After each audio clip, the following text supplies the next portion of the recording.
welcome to episode 1 of the Youth Squad Legends series with AFC Wimbledon. And you can tell that it's the first episode in the new series because I haven't got the Wimbledon shirt on yet.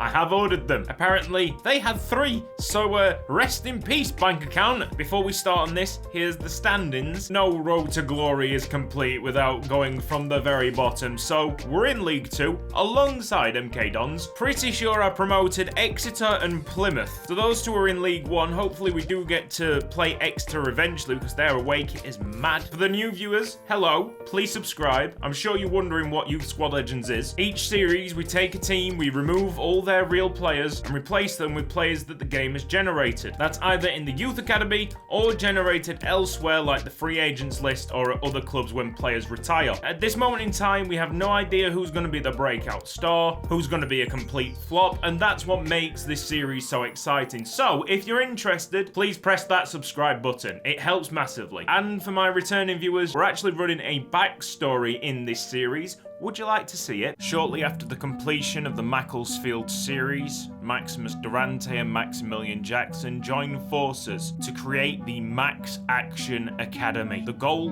to be the #1 producer of worldwide talent, and initially, it looked promising. But then, the incident happened. Suddenly, our inseparable duo were not on speaking terms. Their nearest and dearest tried to squeeze out answers with no luck. The incident remained a secret between Durante and Jackson. Eager to move on, Maximilian was successful in his application to manage hometown club MK Dons. This move angered Maximus, believing Jackson was going to take advantage of the academy that they still had joint ownership in. Full of emotion, Durante travelled to London and quite literally walked into the AFC Wimbledon job. So, can we stop MK Dons? Can we repair the broken friendship? And what on earth was the incident? All will be revealed in this series of Youth Squad Legends. So I think that's everything covered in the introduction. Would you like to meet our new players? We've had to do it a little bit differently this year because the name pool still stinks and we had drained every single possibility out of it. So what I've done is opened up a name generator and a country generator for some of the slots, and this is our end result. Eric Melville, a 51 overall striker. Small though. I don't know if I like him up front. Goalkeeper Lynn Pendry, Welsh, 6'7". Meredith Ellis is a 6'2" striker from Wales. Casey Holland, left winger from England. Spencer Hughes, a 5'10" centre back at 50 overall. Richard Baxter, centre forward, 5'11", only 45 overall at the moment. Callum O'Flannery from Ireland, right winger, 46 overall. Then we have Dylan Booth, a 44 overall centre mid. Yeoju Won from North Korea, centre back, 50 overall. Central defensive midfielder Leighton Adams, 43 overall. Ruben Cook from Montserrat, 52 overall. Zimri Amolo from Tanzania, 48 overall. Tommy Osborne, CDM, 40 overall. Eden Payton, Scottish right midfielder, 57 overall. Best player in this youth squad, I think.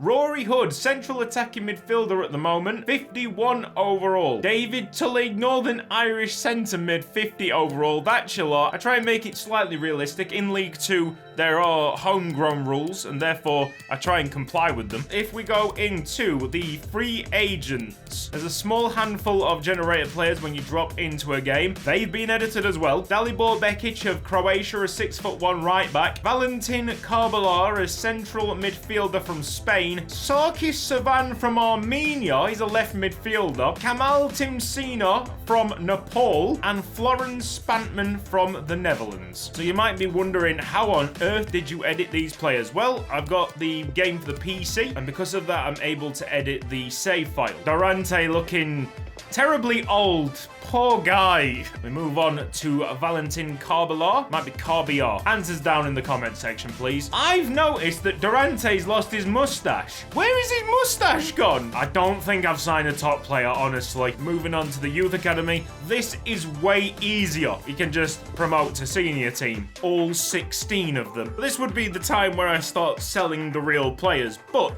FIFA 20 definitely has a more active transfer window. So I've decided to disable it for the first window, just so I can get a feel for the other teams with their proper players. And then when it gets to January, the madness will happen. The real players in this side will get sold. We've got a truckload of midfielders, but only one goalkeeper. So I'm going to lay down a challenge. I'm playing Spantman in the first game and Hood in the second game. And whichever one plays worse, he's going to become our backup goalkeeper. Truly shocking behaviour already from Maximus Durante. It's time to attend our first press conference as the Wimbledon boss. I'm not going to go through it. It's the same questions over and over again. It's just there to keep the team morale up. Sticking in Spantman. Who's going to drop out? Spantman in there.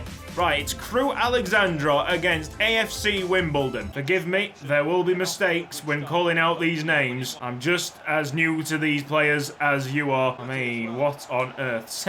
That is the worst first touch I've seen in a while. Yeah, we've seen player debuts all over the pitch today. It's going poorly. That is a goal for Crew Alexandra inside 11 minutes. Our right back decided he didn't want to be a footballer anymore and just stopped marking the winger. It was Charlie Kirk with the goal. A very strong right-footed effort. And I really need to take that arrow off. I also need to take time finishing off because I think it's the work of the devil. Oh, goodness. It's gonna be a long road, boys. Right, Pendry hasn't even kept that in. Oh, no, he has. It's a foul, apparently. Hang on. Did you see a foul there? Because I didn't see a foul there. Payton skips past his man. Bekic on the ball. Now Baxter with a bit of space. He can go into the middle. Here's Spantman. Really poor first touch again, but thankfully no pressure. Tully, finish! And again, finish! It's Spantman. Yes, right. Spantman has a touch on the ball. It's not exactly perfect, but at least he's trying. Cook on the overlap, the left back. It's a poor cross that was immediately blocked off by Perry NG. Shush, baby, please. It's no problem for a Molo. Great tackle, son. He's onside, he's onside. Eric Melville, finish. Yeah, oh, Eric Melville. Ainley is definitely onside. I don't know what my wingback's doing. Half-time, 1-0 to Crew Alexandra. And Amolo is apparently the lowest rated centre-back. Shame on you all. Swing that bad boy in. Yes! That's a cross, isn't it? Oh, great delivery. He's been knocking at the door. Eric Melville. He's been knocking at the door. Eric Melville has his first goal for Wimbledon, and I don't think it'll be his last. Amolo's got completely burned, and it's the North Korean to defend here. Yes! That is an absolutely stunning challenge. More pressure. There's more back heels by Crew Alexandra. Stop doing the back heels. Oh, we've lost it. Spantman's lost it. Amolo clears.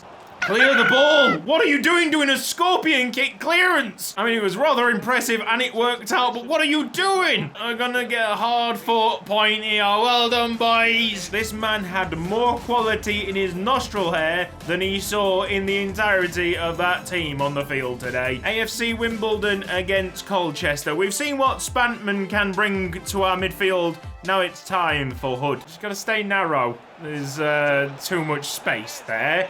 That's the reason why you gotta stay narrow, to close down them kind of gaps. Colchester are 1-0 up, and I don't think that's the end of the scoring. Time to defend again, boys. Stevenson, is he gonna line up a long shot? No, because he's met by a foul. Long shot, wide of the target. We remain only 1 goal behind. Everything to play for. Bekic can't even play it around this guy. It's an absolute state. We're trying to go through the middle with Booth and Melville. Finish.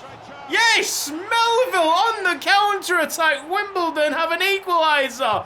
Well, it wasn't the end of the scoring. Didn't expect it to be like this, though. Stay calm. Stay calm. I'm calm. Are you calm? I'm calm. Well done. With this showing, it's got to be Hood, hasn't it? Second choice goalkeeper. Well out the game. He's chasing the ball right now. He's getting nowhere near it. Well done, Jew 1. Try and clear it, boys. Please clear it. Well done. Amolo! Durante's defensive skills are really rubbing off on these players. It's a good job as well. Oh, there it is. Let's try and defend this corner kick a little bit better.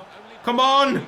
Win something. Boys! Oh, No, that is embarrassing. Yeoju-won, or whatever his name is, has, well, been sent to the cleaners. Oh, it's got worse. It's got worse. Okay, I just want it over now. It's 4-1. Colchester, you don't need any more goals. You don't understand. The parents are watching in the stadium. Leave them alone. Colchester, they're already dead. They are already dead. And you now kind of realise the monumental task ahead of us. This team will eventually win the Champions League. And that will wrap it up for the first episode of this series. In between episode 1 and episode 2, I will sort out the player boots. I'll also untuck the shirts and do anything else that needs doing. Please tell me in the comments section what you'd like to see. Thank you ever so much for watching this video. If you've enjoyed it, then please give it a like. If you're not subscribed around here yet, red box down below and hit the bell icon for mobile notifications. I will see you next time.